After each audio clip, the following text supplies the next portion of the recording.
Bismillahirrahmanirrahim. Assalamualaikum warahmatullahi wabarakatuh. Saya Silvizen Adistin, mahasiswi semester 3 Fakultas Hukum Universitas Juanda Bogor. Di sini saya akan mereview mata kuliah Hukum Administrasi Negara pada pertemuan ke-9 tanggal 18 November tahun 2021 yang diampu oleh Dr. Haji Dedi Mulyadi SHMH serta Dr. Emrendi Aridayandi SHMH. Pada pertemuan ke-9 ini, saya menganalisis tentang Peraturan Menteri Pendidikan, Kebudayaan Riset, dan Teknologi Republik Indonesia Nomor 30 Tahun 2021 tentang pencegahan dan penanganan kekerasan seksual di lingkungan perguruan tinggi. Menteri Pendidikan, Kebudayaan Riset, dan Teknologi Republik Indonesia Nadiem Makarim mengeluarkan Peraturan Menteri Pendidikan, Kebudayaan Riset, dan Teknologi Nomor 30 Tahun 2021 tentang pencegahan dan penanganan kekerasan seksual di lingkungan perguruan tinggi yang diundangkan pada tanggal 3 September tahun 2021. Permendikbudristek ini hadir untuk menjawab kekosongan payung hukum yang melindungi korban kekerasan seksual di lingkungan kampus yang kian hari kian bertambah tanpa perlindungan hukum yang jelas. Permendikbudristek ini terdiri dari 9 bab dan 57 pasal yang mengatur hal-hal meliputi pencegahan dan penanganan kekerasan seksual, satuan tugas pencegahan dan penanganan kekerasan seksual, serta perihal pemantauan dan evaluasi dari pencegahan dan penanganan kekerasan seksual.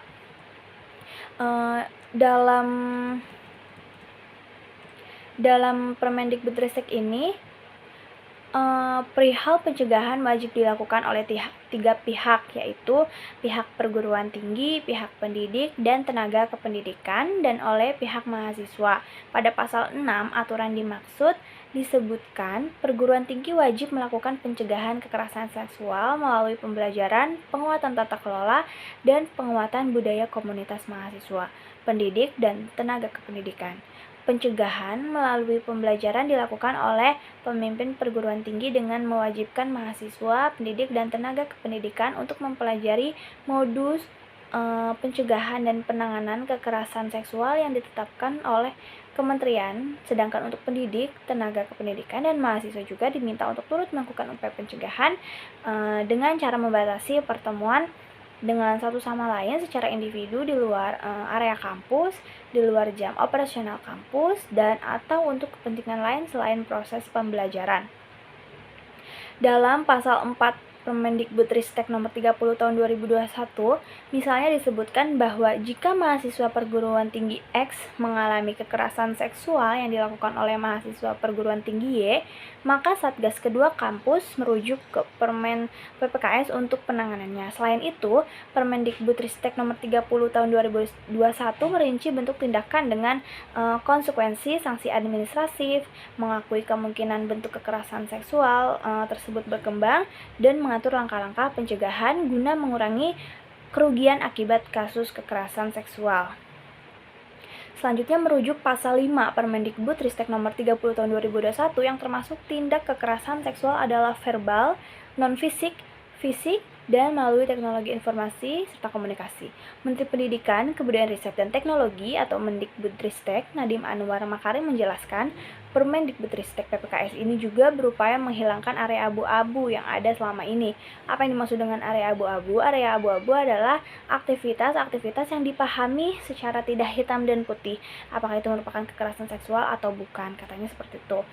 Selanjutnya merujuk pasal 10 hingga pasal 19 Permendikbudristek Nomor 30 Tahun 2021, Menteri Nadiem mengajak sivitas akademika agar berperan aktif melindungi korban. Pendampingan yang dimaksud mencakup konseling, advokasi, layanan kesehatan, bantuan hukum, bimbingan sosial dan rohani, serta pendamping bagi penyandang disabilitas. Itu jelasnya. Lebih lanjut, Mendikbudristek menegaskan terkait dengan perlindungan di sini meliputi jaminan keberlanjutan pendidikan atau pekerjaan, penyediaan rumah aman, serta korban atau saksi bebas dari ancaman yang berkenaan dengan kesaksian yang diberikan. Sementara itu, kegiatan pemulihan terhadap korban dilakukan bersama pihak terkait dengan persetujuan korban atau saksi, serta tidak mengurangi hak pembelajaran dan atau kepegawaian. Selanjutnya, terkait pengenaan sanksi administratif yakni menyasar kepada sanksi golongan, sanksi individu, serta sanksi untuk perguruan tinggi.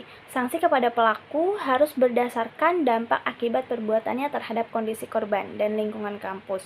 Bukan besar peluang pelaku bertobat. Rektor dan direktur perguruan tinggi bertanggung jawab penuh untuk melaksanakan Permen PPKS dan dapat menjatuhkan sanksi yang lebih berat dari rekomendasi Satgas Satuan Tugas. Itu berikut kata Menteri Nadiem Makarim.